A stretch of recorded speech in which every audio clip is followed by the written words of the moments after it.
Hi, all. This is your host, Emily Torres, aka Catholic Converts, and today I'm here talking about contraception and how secularists have sort of started to shift away from artificial contraception.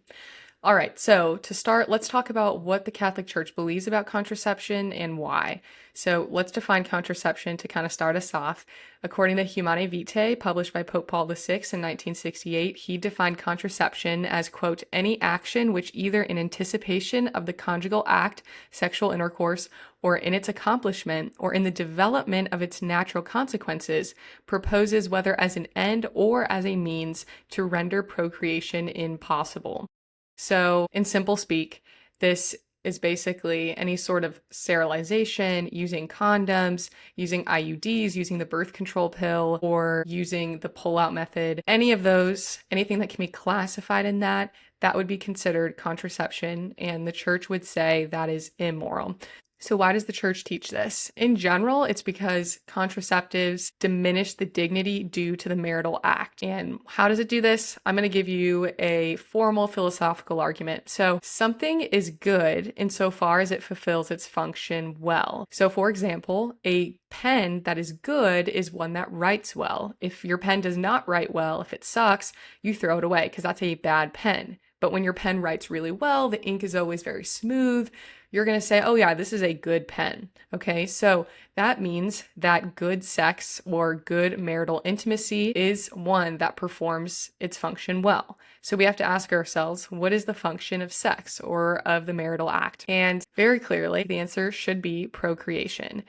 Now, that does not mean sex is not pleasurable. That does not mean sex cannot be done for intimacy. However, that means the main thing that differentiates sex from any other sort of action that you could complete with somebody is that you can make a baby. That means that good sex is that which is ordered towards its function, which is procreation. So if a sexual act is not ordered towards procreation, that is bad. That is disordered, actually. And if that sounds harsh, if that seems confusing, let me give you another example. If somebody desires to eat, not for the sake of its primary function, which is to gain energy, to get nourishment, if someone's like, I know that's what eating is for, but I just love the pleasure of eating, so I'm gonna order 10 crumble cookies and 5 Costco hot dogs and 6 Big Macs, and I'm gonna eat it and I'm gonna enjoy myself, and then after I eat it, I'm gonna puke it up so that I can avoid the primary aspect of food, which is gaining weight, getting energy.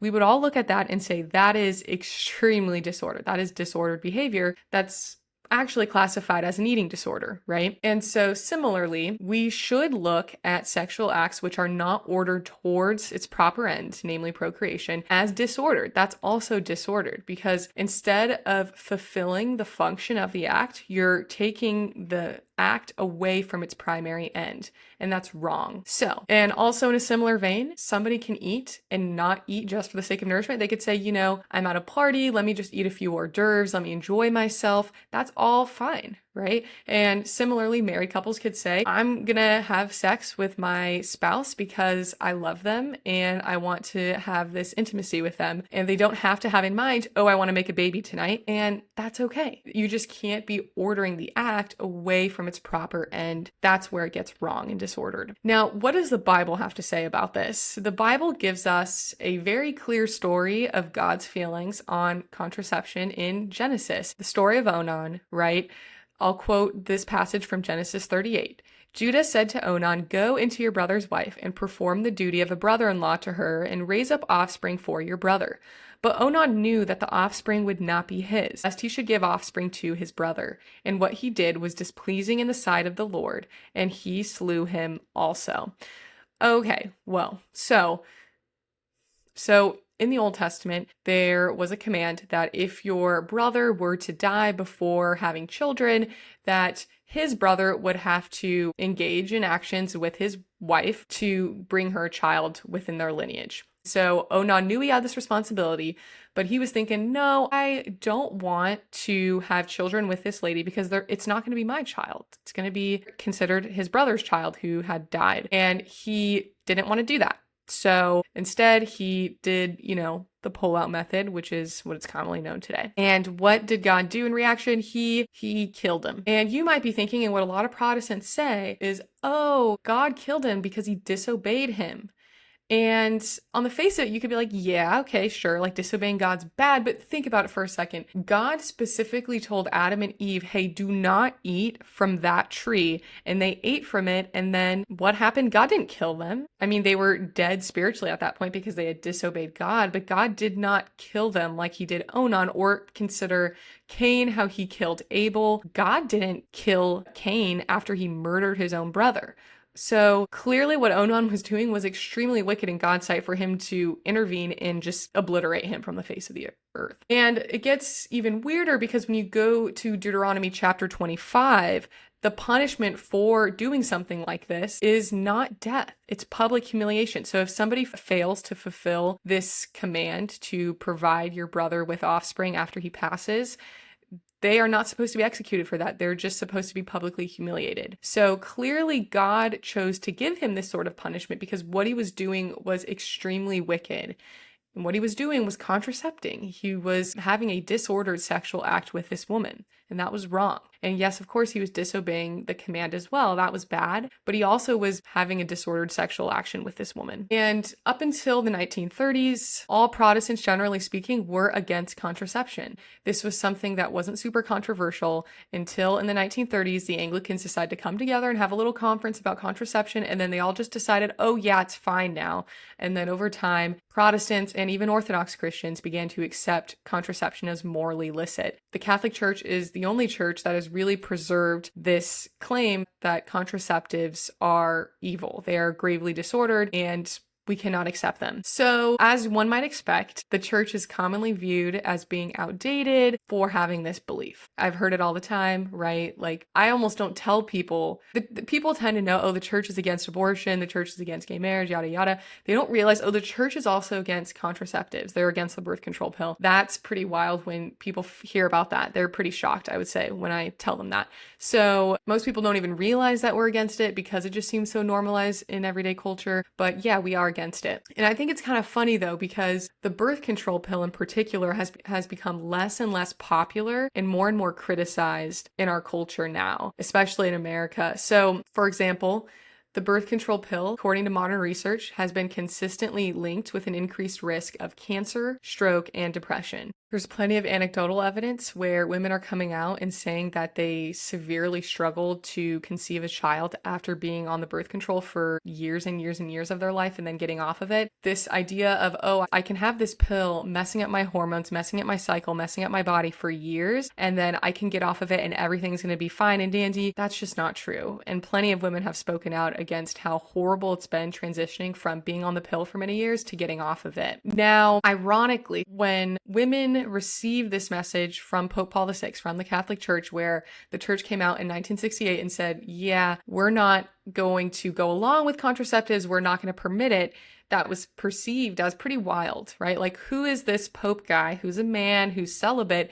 What does he have to say? What does he even know about female bodies and reproduction and marital intimacy? That just seems kind of ironic. And who cares what I do in the privacy of my own home with my husband? The church does. Surprise, the church cares. And I think the reason it was perceived this way is because the birth control pill was advertised when it first came out as this newfound promise and hope for women to have more freedom. So one of the first advertisements for it, this is what it said, quote, "From the beginning, woman has been a vassal to the temporal demands of the cyclic mechanism of her reproductive system. Now, to a degree heretofore unknown, she is permitted normalization of cyclic function." So this ad is basically saying, hey, women are slaves to their reproduction, to their biology. They aren't permitted to have a normal life because they might get pregnant. And so here's this pill that's going to make you so that you can be normal. I mean, anybody hearing like, oh, you're not normal, and they're going to hear that in probably not a good way, right? And they're going to realize, oh, maybe I'm not normal. Maybe I need this so that I can be normal, so I can have more agency and control of my life. And of course, now looking ahead about 50 years later, we can see that hope was a lie. It was a lie because look at all the problems now surfacing about the birth control pill. It's pretty horrendous. And women are catching on to this. I mean, my For You page is tailored to me, of course. So this is just my anecdotal evidence and experience. But I've seen so many videos on social media where women are coming out talking about natural family planning. And these are women that are not religious, they're not Catholic, but they're talking about how they use cycle tracking as their birth control. So these people are, they're having sex outside of marriage. They're not married, and yet they're making use of fertility tracking to avoid having children. And this is becoming the new and improved birth control method. Why? Because, first of all, you don't have to put anything in your body that's going to potentially cause you cancer or depression or a stroke. And also, you don't have to rely on taking this medication every single day at the exact same time to not get pregnant. You can just learn about how your body naturally will not get pregnant most days out of the month and make use of that. So women are seeing this as more empowering now, ironically. They're like, wow, I get to actually understand more about my body, more of myself holistically, and I get to be the one that understands my cycle, and I don't have to rely on a doctor to prescribe me medication. I can just rely on my own knowledge to avoid getting pregnant. They have found this as like revolutionary. And it's so funny because this is what the church was trying to get women on board with. And they perceived it as these guardrails, as these restrictions arbitrarily placed on women. Like the church is just out to get women and restrict them or something and not protect them. And Pope Paul VI, though, he makes this really clear. One of the lines in Humanae Vitae, he talks about how one issue with contraceptives becoming more and more normalized, especially among men, is that they can start to see their wife not as a person that is due dignity and honor and reverence, but instead as an object that they can make use of for sexual gratification. How real is that in today's culture where porn is so normalized? So many men have addictions to porn. So many women are objectifying themselves online and they're getting views because of it, because they know that if they put themselves out there, men are going to make use of it. Men are going to objectify them. It's pretty horrible, but this is the culture that we live in. And Pope Paul VI saw this coming from miles away. He knew with this over normalization of having sex without any consequences, without any emotional connection, without any bonding to this person, that people were going to begin objectifying others and using them as objects, which is horrible. Now, people can say, like I mentioned previously, oh, the church is just placing arbitrary, outdated restrictions on others. But marriage is the sanctuary of life. Marriage is the foundation of family. And so as a result, it deserves a lot of guidance, a lot of boundaries. It deserves protection. And that's exactly what Humanae Vitae was doing, is protecting the family life, protecting married couples against any sort of roadblock to their holiness, any sort of roadblock to their relationship. And that's what contraceptives do at the end of the day, because you are giving yourself to your spouse, but then not giving yourself entirely to them. You're shutting off some part of your body and saying, I can give most of myself to you, but not all of myself to you, which is sad. Total freedom is found in complete self-giving. And that's exactly what happens when you give yourself freely without any sort of restrictions, without any sort of barrier or pill or other hormonal device that's going to alter your body so that you can avoid conceiving a child. That doesn't mean that you have to go off and make as many babies as possible. I think a lot of people interpret the church's view like that. Like the church is saying you have to go and have 20 children. No, that's not what the church is saying at all, because natural family planning and fertility tracking is very effective when done properly. It's like 98% effective. What it does is it allows you to give yourself freely to your spouse. And on the days where you're potentially ovulating or close to ovulating, you would just abstain from the marital act during that period. And the church would say you need to have good reason to do that. You can't just be willy-nilly like, I'm just going to avoid having kids because I don't like kids. I don't want kids. That's not a good reason. But it allows you to give yourself totally, completely over to your spouse and to receive everything from your spouse as well. And there to be no hindrances, no roadblocks in between you and your spouse, which is, in my opinion, so beautiful. Because when I was a Protestant, the church I went to was pro-contraceptives, and I asked why, and they never gave me good reasons, and I didn't understand. It just seemed wrong, but we lived in a culture that was very permissive of it, and when my church leaders are okay with it and using it, I was going to be on board with it. Thank God that I converted to the Catholic Church before I got married, and now I know the fullness of the beauty of the marital act and what God designated for married spouses. So All right, let me know your guys' thoughts. What do you think the next trending belief will be that people previously canceled from the Catholic Church as being too outdated, too oppressive? God bless you guys. I hope you guys have a great rest of your day and catch you later.